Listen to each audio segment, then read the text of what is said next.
Welcome to the Broken Leash. I'm Elizabeth Colson, and I'm the founder of National Canine Advocacy Group. This show is all about the conversations, ideas, and solutions that we believe can create better outcomes for dogs and the people who love them. Some episodes will feature guests, others will focus on important issues shaping canine advocacy and community awareness. But every episode is rooted in education, action, and real-world impact. Thanks for being here. Let's get started. Welcome to the Broken Leash. My name is Elizabeth Colson, and I'm the founder of National Canine Advocacy Group. At National Canine, we think of the animal welfare system in terms of a river, where there's upstream work and downstream work. And when we do a good job upstream, we limit the crisis downstream. The areas that we work on upstream to really impact the downstream are spay and neuter, good policy, and community education about responsible pet ownership. One of the things that we feel as pet owners today is the impact of higher costs, especially in terms of veterinary care. So today we are talking to Dr. Susan Miller, who is a veterinarian in Minnesota that started the very first, and even today, the only nonprofit animal hospital. Their work is focused on keeping families together, and they've been doing it since 2014. So I'm excited to have Dr. Miller here with us. Dr. Miller, could you start with who you are and tell us about Mission Animal Hospital? Thank you for the opportunity. So I am a veterinarian myself, obviously, and I founded Mission Animal Hospital, like you said, in 2014 as a nonprofit veterinary hospital to improve access to veterinary care for all pet owners. And what I really wanted to do was create a practice that was flexible um, and included our community, which meant that we're going to practice medicine a little bit differently. And we're going to be able to get donations from our community to help lower our costs a little bit. And layer on top of that a lot of other aspects that we have incorporated over the years to constantly improve access to care. What that means too is reducing barriers to care. So a couple of the biggest things we do that are a little bit different. We have that subsidized layer of cost, which we call our mission program. That's our lowest priced service access where it's subsidized, meaning that our donors have allowed us to lower our prices a little bit to make care more accessible. The other significant layer that we add is payment plans. One thing that we do that a lot of other practices don't is offer those at no interest and no credit check. So again, another layer to make care more accessible. Everything we do is about keeping pets and families together. That's the upstream work, right? Or at least part of it is keeping families together, keeping dogs and cats out of the animal welfare system in the first place. So, switching gears a little bit, I wanted to ground this conversation in a personal example. And that's that I had a dog that needed to have her spleen removed. And it was an $11,000 surgery. And that was a hard pill to swallow. If I came to Mission Animal Hospital and presented my case, and my resources were constrained, how would you help me? Um, if you walk into Mission Animal Hospital and you know that you need your pet spleen removed, or you have been diagnosed with an orthopedic injury that you know you need repair, anything like that, that you're pushing over three or four, $5,000, we're going to talk to you about your options. And what that means is we're going to practice spectrum of care. Let's say it's a knee surgery for your pet, and you've been told you need that TPLO, which people know. Those four letters, what does that mean? Well, that's a knee surgery. We're going to talk to you about What happens if you don't do that knee surgery? What kind of quality of life your pet is going to have? Maybe your pet is obese, and maybe you have 40 pounds to lose in that pet. That knee is going to look different if that pet loses weight. And so we're going to talk to you about your surgery options. We're going to talk to you about your non-surgery options, and then we're going to work with you on what fits best with your financial um, I would say circumstances and your ability to take care of your pet. So there's a lot that goes into it. Not every household can manage a pet that has had surgery. So we need to make sure you know what that looks like on the other side of that. Is that something you can manage? And rechecks, those are really important. A lot of families aren't able to have transportation that's going to bring you back every few weeks for x-rays or splint changes or cast changes or whatever that might be, stitches removed, things like that. So we're going to talk to you about everything, and then we're going to give you options, and that's called spectrum of care. And we do that without judgment, because what one family decides isn't necessarily the right thing for another family, and we do that without judgment.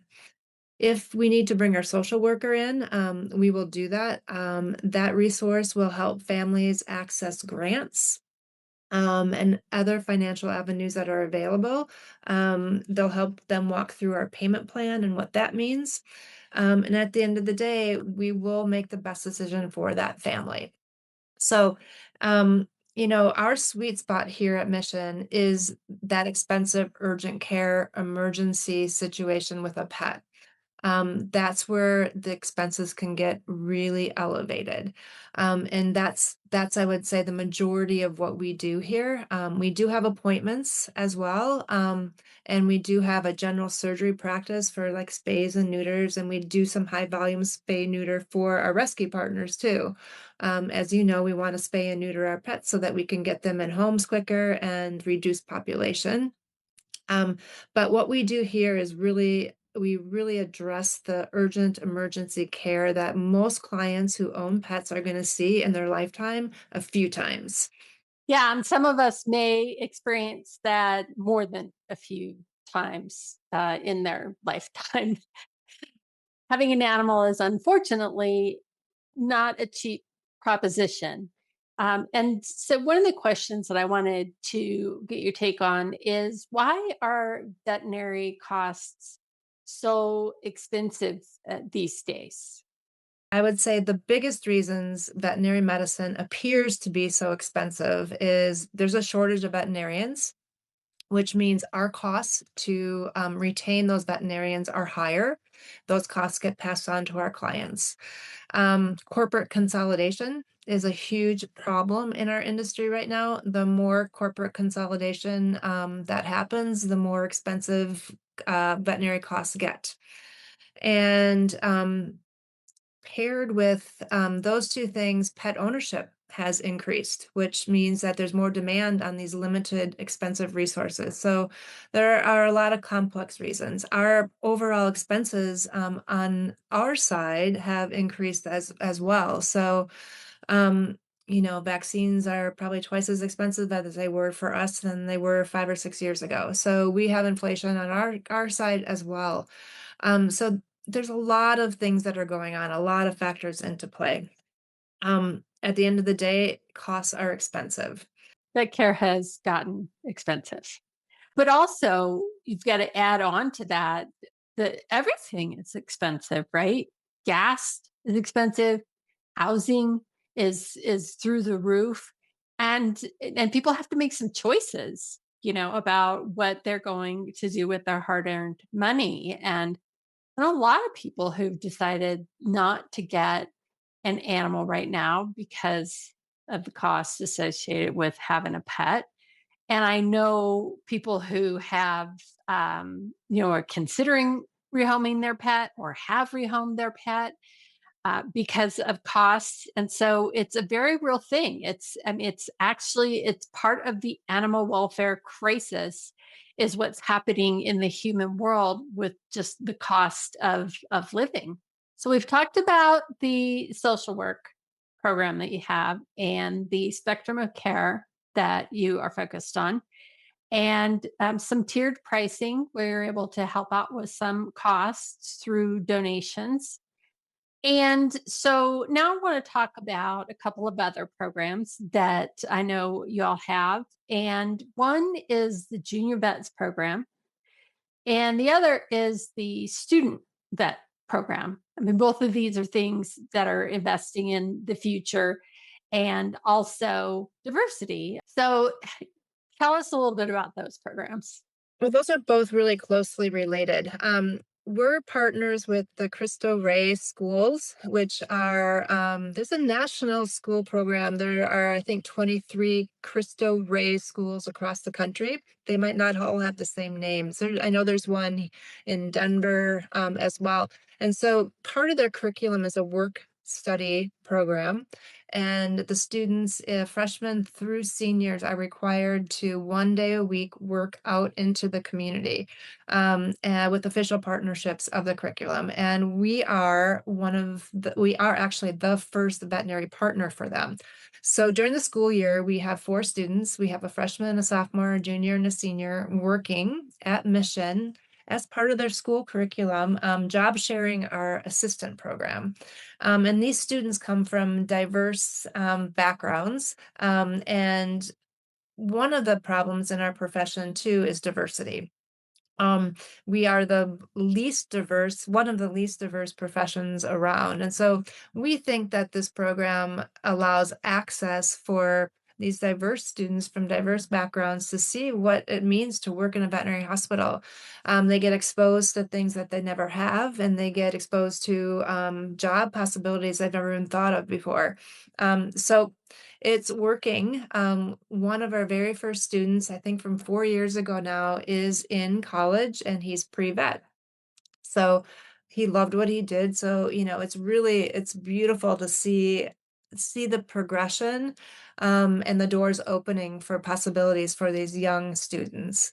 And then, of course, we train veterinary students too. From across the country, they come and do a couple weeks of internship as part of their senior rotations. And they really learn how we practice differently here. We will teach them spectrum of care. They will see lots of cases within that 2-week time frame, and they really see it in action, which I think is really valuable. We also believe that anybody can practice spectrum of care. It doesn't have to be a doctor working in a nonprofit hospital.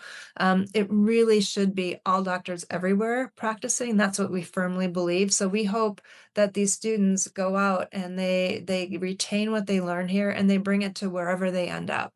If we had more veterinarians practicing spectrum of care, we would have a lot more people accessing veterinary care.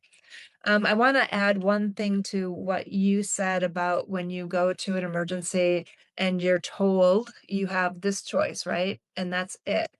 I like to tell people, and I would love to shout it from the rooftops, you always can ask what your options are. You always, always should ask. Nobody should ever give you something and say, here, this is your only option, take it or leave it. And the leave it most frequently is euthanasia. Always ask what your options are because there are always options. In the emergency world, things move very quickly, but you always have the right to ask what your options are. That is such a good reminder. We can always ask questions. We can always push back a little and get comfortable that when we're told an expensive surgery needs to be performed right away, that's something that really feels right to us. So that's a really good reminder. So let's see, changing gears yet again. As a nonprofit hospital, you all are eligible for grants that a for-profit hospital would not be eligible for. And I'm wondering how the grant world looks right now. Are you seeing that grants are sort of drying up because of the economic situation? Are you seeing there's a lot of competition for grants? Or are the grant makers as impressed with you as I am? I wish they were as impressed as you. Okay. So we are so unique that there aren't a lot of grants available to us at this point in time. More and more seem to be appearing, but most of the grants in animal welfare are for rescues or humane societies. they're just not written yet for veterinary medical facilities like us. And so what we end up doing is writing grants for like our social work support or for our student programs. So we end up more targeting for one of our programs, not our just overall operations, which I wish we could find. But more and more, I think it's happening as more research comes out from the benefits of pet ownership, how it improves our health, improves our mental health. More and more grants appear to be coming available, but it's still pretty hard for us. Most of our donations yearly come from individuals still. So the grants aren't there, it sounds like. But what a great thing that your community is so supportive of what you're doing, that you've got a great donation base to help you provide the services that you do. So let's talk about the sustainability of the model. We've been doing this for quite some time, very successfully.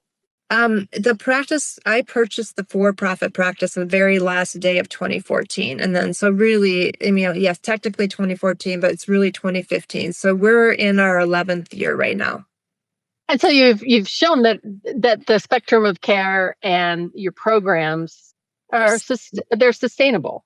Absolutely. We've known that since, after the first year, only because of the demand.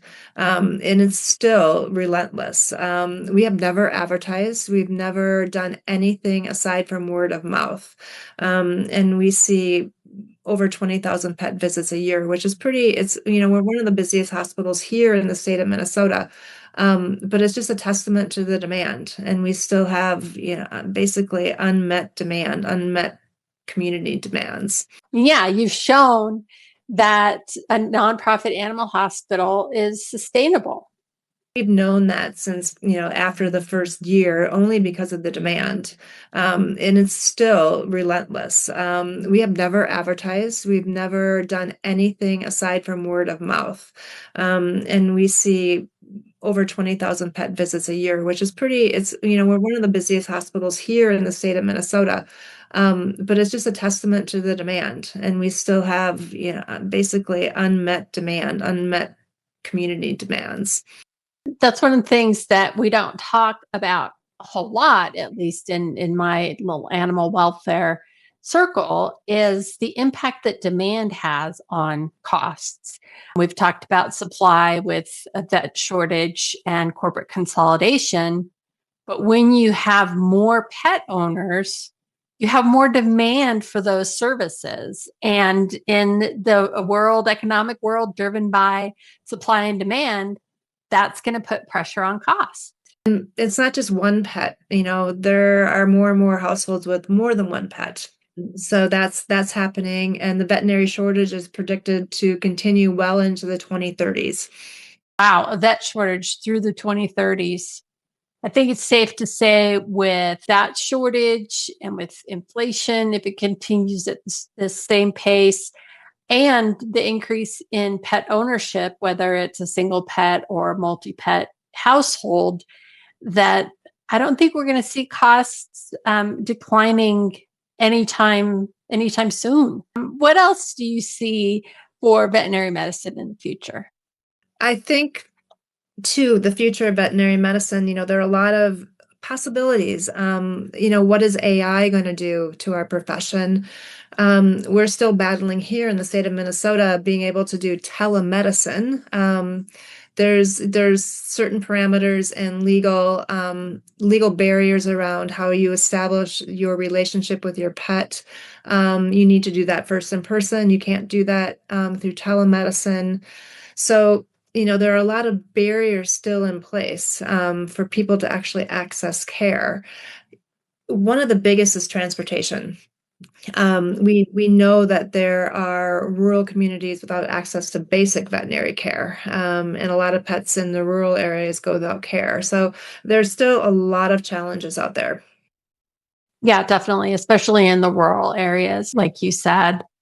So in that vein of access to care, and whether it's a rural area or an urban area, one of the things Colorado has done is to create a VPA role within a veterinary practice, which is a veterinary professional associate.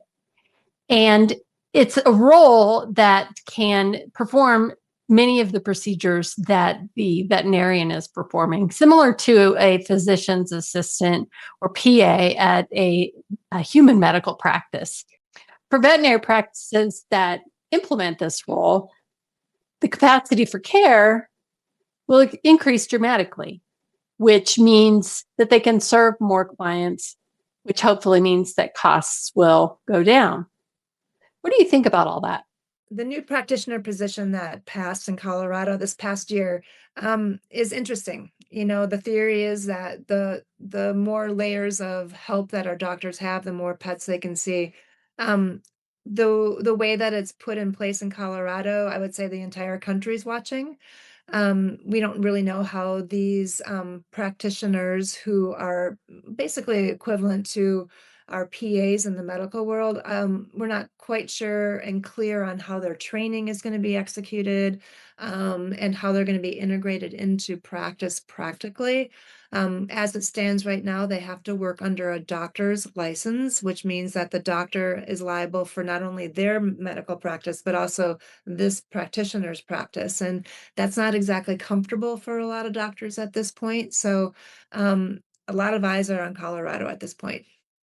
Well, Dr. Miller, I really want to thank you for your time today. I know you're a very busy person, and I just really appreciate you sharing your knowledge and experience with us. And I appreciate what you're doing every day at Mission Animal Hospital. So thank you so much for being on the Broken Leash, and we'll hopefully talk to you again soon. Thank you. It was really fun.